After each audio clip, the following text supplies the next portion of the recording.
여러분, 지금 제 목소리를 듣고 또 이 화면을 보고 계시죠? 이걸 가능하게 하는 힘, 바로 전기잖아요. 오늘은 그 전기의 시대를 연 한 남자에 대한 이야기를 해볼까 합니다. 학교 교육도 제대로 받지 못했던 가난한 책 재본공이 어떻게 우리 현대 문명을 움직이는 동력을 발견했는지 마이클 패러데이의 정말 놀라운 여정 속으로 함께 들어가 보시죠. 요즘 다들 쓰시는 스마트폰 무선 충전기 한번 떠올려 보세요. 진짜 신기하죠? 선도 없는데 에너지가 전달되니까요. 이게 무슨 마법인가 싶기도 한데 사실 이 기술의 원리가 거의 200년 전으로 거슬러 올라간다는 거 혹시 아셨나요? 아니, 근데 이 모든 걸 시작한 사람이 학교도 제대로 못 다닌 책 재본공이었다면 믿으시겠어요? 대체 어떻게 이런 일이 가능했을까요? 그게 바로 오늘 우리가 풀어볼 미스터리입니다. 자, 그럼 첫 번째 장부터 시작해볼까요? 바로 재본공에서 과학자로, 정말 기회라고는 하나도 없어 보였던 한 소년이 어떻게 인류의 역사를 통째로 바꿔놓았는지 그 이야기입니다. 패러데이는 1791년에 태어났어요. 아버지가 대장장이셨는데 집안이 넉넉지 못해서 학교 교육은 거의 받지 못했죠. 그런데 운명이었을까요? 13살에 견습생으로 들어간 책 재본소가 그의 인생을 바꿉니다. 거긴 그에게 세상 최고의 대학이었던 셈이죠. 낮에는 책을 묶어, 밤에는 그 책들을, 특히 과학 서적들을 닥치는 대로 읽으면서 지식에 대한 목마름을 채워나갔던 겁니다. 자, 이 연표를 보시면 그의 인생에 한눈에 들어옵니다. 1791년 출생, 13살의 재본소 견습생. 그러다 1812년 인생의 전환점이 찾아오죠. 당대 최고의 과학자였던 험프리 데이비경의 강연을 듣게 된 거예요. 패러데이는 그 강연 내용을 정말 꼼꼼하게 필기해서 그걸 또 자기가 직접 재본해서 데이비경에게 선물로 보냅니다. 그 정성에 감동한 걸까요?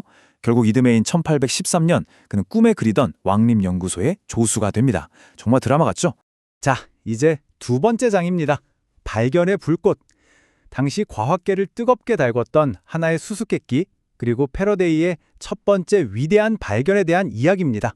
1820년에 과학계가 말 그대로 발칵 뒤집히는 사건이 터져요. 덴마크의 물리학자 웨르스테드가 엄청난 걸 발견한 거죠.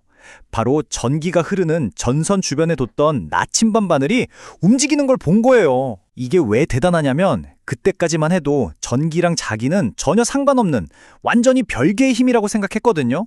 근데 둘이 연결되어 있다는 첫 증거가 나온 거죠.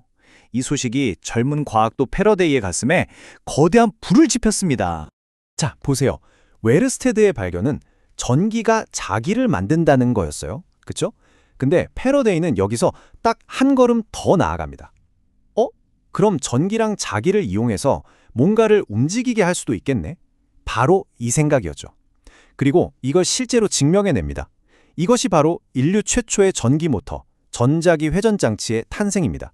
이 엄청난 성공은 패러데이를 또 다른 훨씬 더 거대한 질문으로 이끌었어요. 정말 단순한 발상의 전환이었죠. 잠깐, 전기가 자기를 움직인다면 그럼 반대로 자기가 전기를 만들어낼 수도 있지 않을까? 이 질문, 이 하나의 질문이 앞으로 10년 동안 그의 모든 것을 지배하게 됩니다. 그리고 마침내 그 답을 찾은 날이 옵니다. 세 번째 장, 자기로부터의 전기. 운명의 그날, 1831년 8월 29일에 있었던 역사적인 실험 이야기입니다. 실험 장치는 정말 놀랄 만큼 간단했어요. 쇠로 된 고리, 그러니까 도넛 모양 쇠붙이 양쪽에다가 구리선을 따로따로 감은 거예요. 그리고 한쪽 코일에는 배터리를 연결하고 다른 쪽 코일에는 아주 작은 전류도 감지할 수 있는 검유계를 달았죠. 자, 패러데이는 숨을 죽이고 배터리를 연결했습니다. 그런데 아무 일도 일어나지 않았어요. 검유계 바늘은 미동도 없었죠. 정말 실망스러운 순간이었을 겁니다. 그런데 바로 그때 배터리를 연결하는 그 찰나의 순간, 그리고 연결을 끊는 바로 그 순간에 검유계 바늘이 움찔 하고 아주 잠깐 움직이는 걸 놓치지 않은 겁니다. 이거였습니다. 바로 이거였어요. 수년간 그를 괴롭혔던 문제의 답이었죠. 중요한 건 자기장이 그냥 존재하는 게 아니었어요.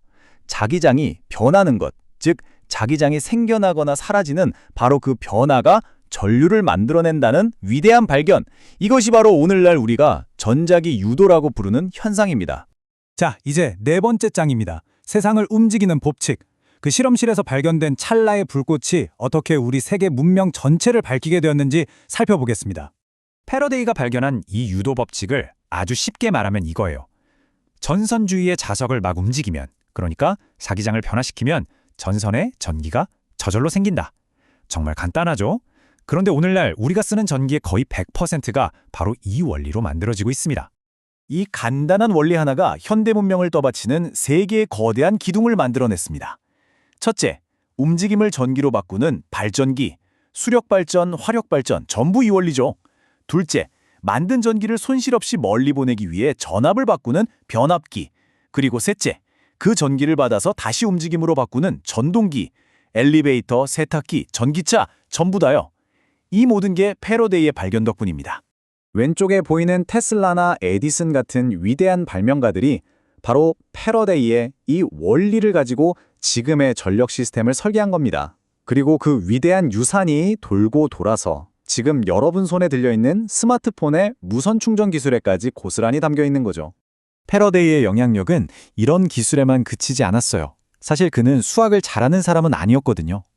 하지만 그가 남긴 수많은 실험 노트, 그 꼼꼼한 기록들이 다음 세대 천재에게 엄청난 영감을 줍니다. 바로 이론 물리학자 제임스 클러크 맥스웰이죠. 맥스웰이 패러데이의 발견을 아름다운 4개의 수학 방정식으로 정리했고, 이 방정식이 나중에는 아인슈타인의 상대성 이론으로까지 이어지는 그야말로 현대 물리학의 주춧돌이 된 겁니다. 자, 이제 마지막 장입니다. 겸손한 천재의 유산. 세상을 바꾼 이 위대한 과학자는 과연 어떤 사람이었을까요?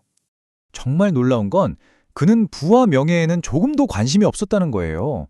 당시 과학자로서 오를 수 있는 최고의 자리, 왕립학회 회장직을 제안받았는데 거절했고요.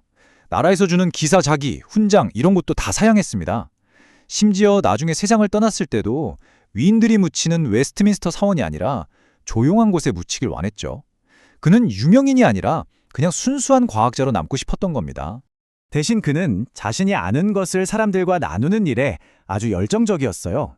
특히 어린 아이들을 위해서 매년 크리스마스 강연이라는 걸 열었는데, 어려운 과학을 쉽고 재미있게 설명해주는 이 강연은 지금까지도 왕립연구소의 전통으로 이어지고 있습니다. 과학 대중화의 선구자였던 셈이죠. 패러데이의 철학을 가장 잘 보여주는 말이 아닐까 싶습니다. 자연의 법칙과 어긋나지 않는다면 그 어떤 것도 너무 놀랍다고 해서 사실이 아닐 수는 없다. 자연 앞에서는 겸손하지만 그 법칙이 허락하는 무한한 가능성 앞에서는 누구보다 대담했던 그의 마음이 느껴지는 말이죠. 결국 가난한 재봉공이었던 마이클 패러데이는 그 순수한 호기심 하나만으로 우리 눈에 보이지 않는 힘의 법칙을 발견했고 문자 그대로 세상을 바꿨습니다. 자, 그렇다면 지금 이 순간에도 우리 주변에는 아직 우리가 발견하지 못한 보이지 않는 힘들이 존재하지 않을까요? 그리고 그 위대한 발견의 다음 주인공이 바로 여러분이 될 수도 있지 않을까요?